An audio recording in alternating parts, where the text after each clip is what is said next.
eje y al mismo tiempo gira alrededor de la Tierra. Pero la Tierra también gira sobre su propio eje y al mismo tiempo gira alrededor del Sol. Cuando avanza la tecnología descubrimos de que el Sol también gira sobre su propio eje y al mismo tiempo está girando alrededor del núcleo de nuestra galaxia, la Vía Láctea. En su núcleo hay un agujero negro supermasivo que hace que las millones y millones de estrellas que forman parte de la Vía Láctea giren alrededor de él. Si recuerdan, de hecho, la forma de la galaxia Vía Láctea es una forma de espiral, ¿cierto? Más o menos de esta forma. Tiene muchos bracitos. Aquí está el núcleo del agujero negro supermasivo. ¿Y por qué creen que tiene esa forma? Porque resulta que también las galaxias, nuestra Vía Láctea, gira en torno de su propio eje. Si no girara, la galaxia sería así, con su bracito lleno de millones de estrellas. Pero como gira, toma esa forma. Está rotando sobre su propio eje.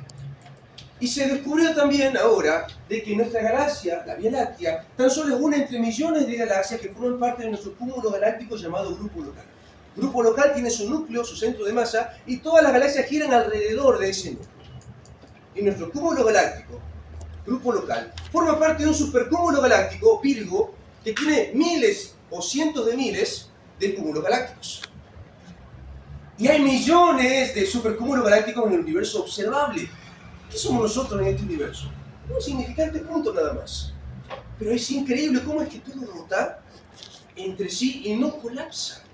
El orden del universo es demasiado maravilloso como para que haya salido de la nada sin que intervenga un creador. Ahora, ¿qué dice la otra postura, la atea? La parte científica, el 40% de la comunidad científica que decide ser ateo y negar la existencia de Dios. Ellos dicen, no, lo que pasa es que si bien es cierto el universo es muy bien ordenado, no es porque un Dios lo ordenó o lo creó. Es porque alguna vez hubo una gran explosión. Antes todo el universo estaba comprimido en una sola partícula llamada la singularidad elemental. Esa partícula tenía demasiada materia y energía contenida en un solo punto y no aguantó y reventó. Y al reventar se descomprimió y se acomodó como hoy se conoce el universo, en estrellas, galaxias y demás. Pero está muy bien ordenado. ¿Dónde se ha visto que de una explosión surja orden? Al contrario, cuanto más grande la explosión, más grande el desorden que se produce a raíz de esa explosión. Entonces los científicos que sí afirman la existencia de un creador dicen, aquí no hay coherencia. ¿Dónde se ha visto en la naturaleza que una explosión salga a orden? Entonces, ¿qué dijeron los que son ateos? No, lo que pasa es que esto sí es diferente porque pasó en millones y millones de años. Y como nadie puede vivir millones y millones de años para corroborarlo, como que de algún modo se quitaron de encima la necesidad de demostrar que su teoría es verdadera. Pero ni por ahí le acertaron. ¿Por qué? Existe otra ley universal llamada segunda ley de la termodinámica, que afirma que la entropía del universo siempre tiene que ser mayor que cero, en palabras sencillas. Todo el universo tiende a desordenarse con el paso del tiempo. Así que, si pasaron millones y millones de años desde aquella explosión, si acaso realmente pasó, entonces todo tiene que estar mucho más desordenado que lo que pasó en aquel momento. Pero según ellos se ordenó solo. Cuando todo reventó, un pedazo de roca salió disparado, producto de la explosión. Y otro pedazo de roca también vino y se impactaron y se hizo más grande el pedazo de roca. Y vino otro pedazo de roca que también salió disparado por la explosión y chocó y se hizo más grande. Y vino otro y se impactó y se hizo más grande hasta que formó un planeta. Y así las estrellas y las galaxias y todo lo que existe en el universo. Según ellos. Pero eso contradice esa ley. La ley dice, en palabras sencillas, que todo tiende a desordenarse. Lo caliente tiende a enfriarse, lo nuevo tiende a envejecerse. Y eso es notorio en todas las cosas del universo. Entonces, esta teoría del Big Bang está contradiciendo esa ley.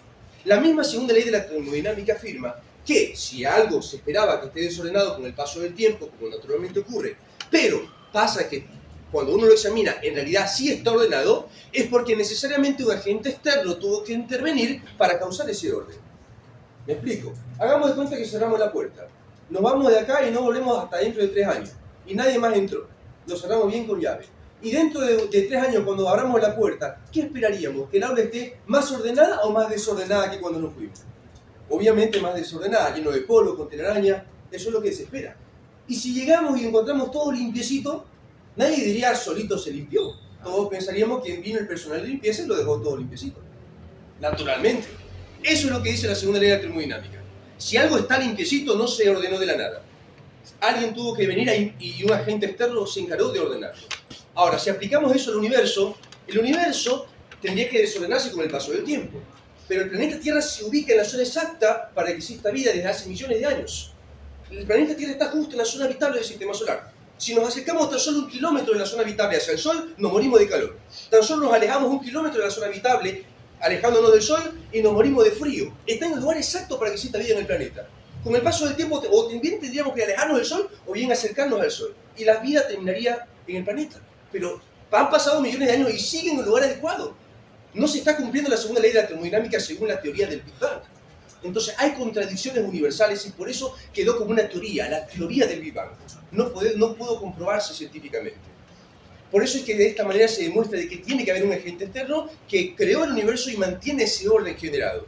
Y a ese agente externo la ciencia le llama Dios. La ciencia no te dice cómo es ese Dios, no te da detalles de él. La religión intenta hacerlo, la ciencia no. La ciencia dice, no sabemos cómo es. Lo único que sabemos es que tiene que haber alguien más. Y tiene que ser muy poderoso, porque el universo es gigantesco y está muy bien ordenado. Tiene que tener mucho poder para haberlo creado y haberlo ordenado tan maravillosamente como está ordenado. Pero independientemente de cómo él sea, hay alguien más que creó, diseñó y sostiene ese orden del universo.